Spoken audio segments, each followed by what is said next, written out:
April O'Neil was thrown into a dark sewer and hunted by killer robots before she even knew mutant turtles existed. This is the real wild story of how April met the Teenage Mutant Ninja Turtles for the first time, and it is nothing like the funny cartoons you remember. Tune in. It all started with a psycho boss, evil machines, and a fall into a nightmare that almost ended her life. Well, then what is it? That pipe is the city's main raw sewage conduit. Oh?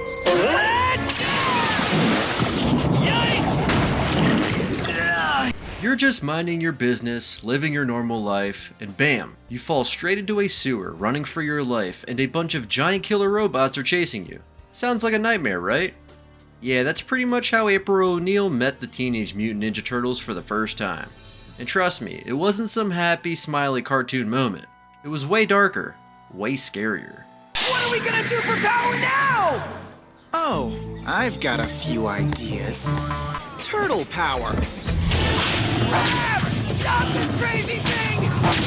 It all started before any of those cheesy 80s cartoons even existed. Back when everything was gritty and black and white in the Mirage comics. This was the first real meeting, and it wasn't pretty. Splinter, the old wise rat, and the four turtles are chilling at home watching the news. Sounds normal enough. Until they see this sketchy dude on TV named Baxter Stockman. Right away, Splinter's hackles go up. You know something's wrong when the giant rat gets freaked out. Baxter's showing off these nasty little machines he made called mousers.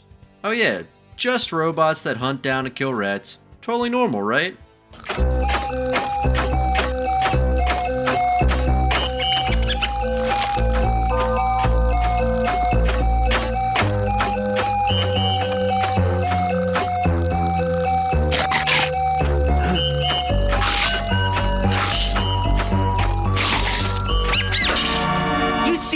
Splinter's not stupid.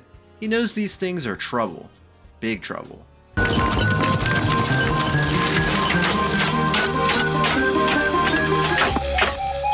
Orokusaki, you're reduced to sending machines after me. Right there next to Baxter, some woman named April O'Neil, working as his assistant, all innocent-like. No idea what kind of crazy she's standing next to. Weeks passed. April's doing her job, asking questions, noticing weird stuff. Like money disappearing from banks through tiny little holes in the walls. She's no dummy. She figures out the Mousers could have done it. And guess what? She's right. And that's when everything goes south. Baxter invites her to the secret basement. Red flag, right? If a creepy boss says, hey, come to my hidden underground lair, you run. April didn't run fast enough. Baxter straight up confesses. Yup. He's the one stealing all that money. But he doesn't even care about the cash. He's just doing it for kicks. Total psycho. April tries to get away, but it's too late. Baxter traps her in an elevator, hits a button, and drops her right down into the gross sewer drains like trash. And if you think that's bad, it gets worse. Baxter's not done. He sends his evil robot mousers after her. These things aren't just little metal pets. They're built to seek, hunt, and kill. And now April's running for her life, slipping through dark tunnels, water splashing everywhere, heart pounding so hard it probably echoes through the pipes.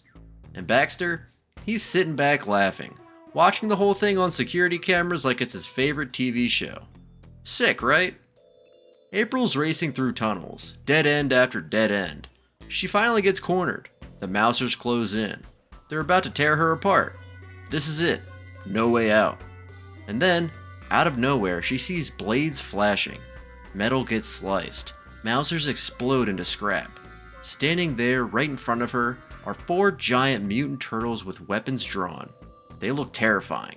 And honestly, April just straight up passes out. When she wakes up, she's surrounded by them. And Splinter too, the big ol' rat. It's not some bad dream. This is real life now. Oh yeah, we don't get many humans down here. I was doing a story about a bunch of thefts at scientific equipment companies. Hey, I'm sitting here talking to a bunch of turtles. And their pet rat? Who the heck are you guys? Perhaps I can best explain.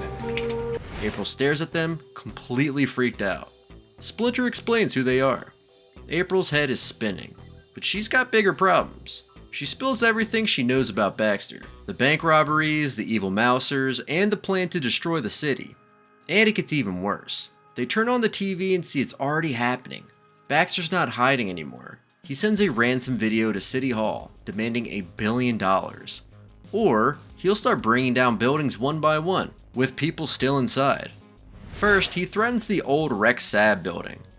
The news anchors think it's all a joke, just some crazy dude making empty threats. Then, live on air, the Rex Sab building collapses into rubble. Baxter made good on his word. No more warnings, no more second chances. Splinter gives the order.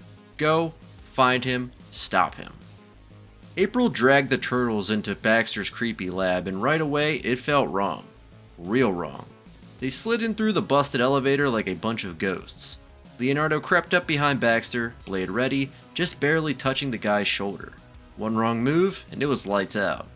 Baxter's eyes almost popped out. He had never seen anything like them before. He's stammering, asking what they are. April crosses her arms and smirks, telling him they're with her. Baxter's jaw drops. He thought April was long gone.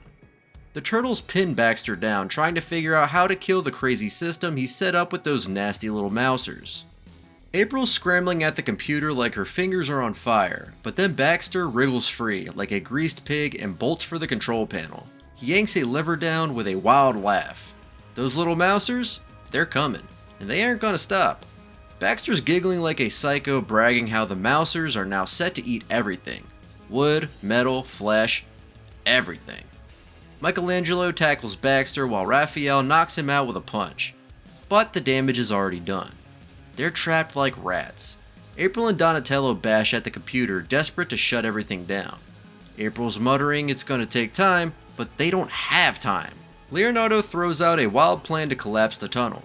The turtles set explosives fast, sweat pouring down their faces. Just as the first wave of monsters pours in, they set them off and drop the tunnel on the mousers. It buys them a little time, but not enough. The mousers are still digging. Back at the lab, April and Donnie hammer away at the computer. The walls start shaking.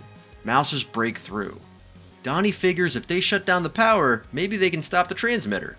No time to think, no time to argue. He hacks into the power system, searching for an emergency kill switch.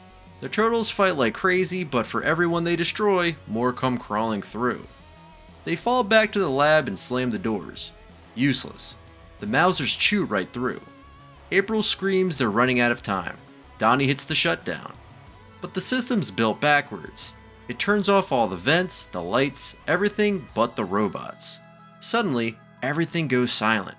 Leonardo strikes a match, a tiny flame dances, the mousers are frozen. Was April ready for this crazy new world? Or is she in way over her head? Tell us what you think in the comments, hit that like button, and subscribe for more epic battles.